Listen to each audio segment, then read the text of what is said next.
I finally got around to watching Jiro Dreams of Sushi, which is a documentary about a Tokyo sushi chef that was put on Netflix several years back and has since gotten a whopping 99% rating on Rotten Tomatoes, which is just one example of how broken Rotten Tomatoes is.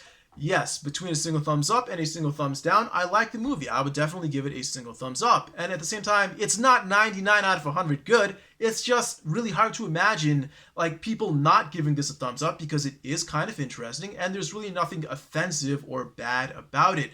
At the same time, it's not amazing. It's just a good movie about an amazing person, and it's important not to conflate the two. When you get down to it, this movie is just a bunch of interviews with some old men, and that's really it. Yes, the old men are interesting, but sometimes their interviews go kind of slow. Sometimes it's a little bit boring, but all in all, definitely a good movie. And I think people like to put this on a pedestal because they're kind of fetishizing sushi and the Japanese work ethic. Regarding the work ethic, it's kind of funny because this is a Netflix documentary. People are sitting on their ass watching this movie about the Japanese work ethic, thinking, oh, how great it is that people work so hard. Well, Jiro wouldn't sit on his ass watching Netflix while all these people are, so there's that. Come on, there's a disconnect there. And then there's sushi. Sushi is kind of fetishized because it's been kind of hyped into this gourmet delicacy, when in actuality, you can get sushi pretty damn cheap in Japan, and way back in the day, it was just a working man's food. If you were a day laborer and you just needed to keep on going with physical labor, you just needed carbohydrates, you needed protein. What's the simplest way to do that? Put some fish on top of rice, get back to work. So it's not something that, yeah, it can be gourmet in the same way a hamburger can be gourmet, but it's nothing to really fetishize. And $300 a plate of sushi at Jiro's restaurant.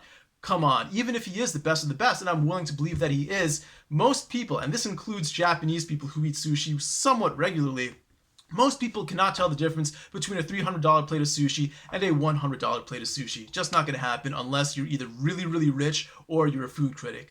I would not go over $40 to $50 for a plate of sushi, and I don't eat sushi all that much, but still, at least up to $50, I can tell the difference between like low quality sushi and high quality sushi. But anything above that, why pay that much when you're going to enjoy the $50 plate of sushi just as much?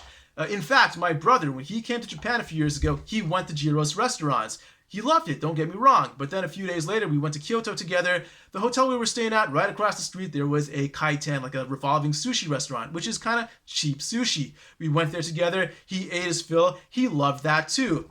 Is it worth, are you going to say that the $300 sushi was better than the $20 sushi? Yeah, sure, but you enjoy the $20 sushi just fine. So, come on. Sushi is good, the Japanese work ethic is something to admire, but let's not fetishize it. This is just any other documentary that's kind of interesting, that once you watch it, you don't really want to stop watching it, but it's just fine. Single plus. Get over it.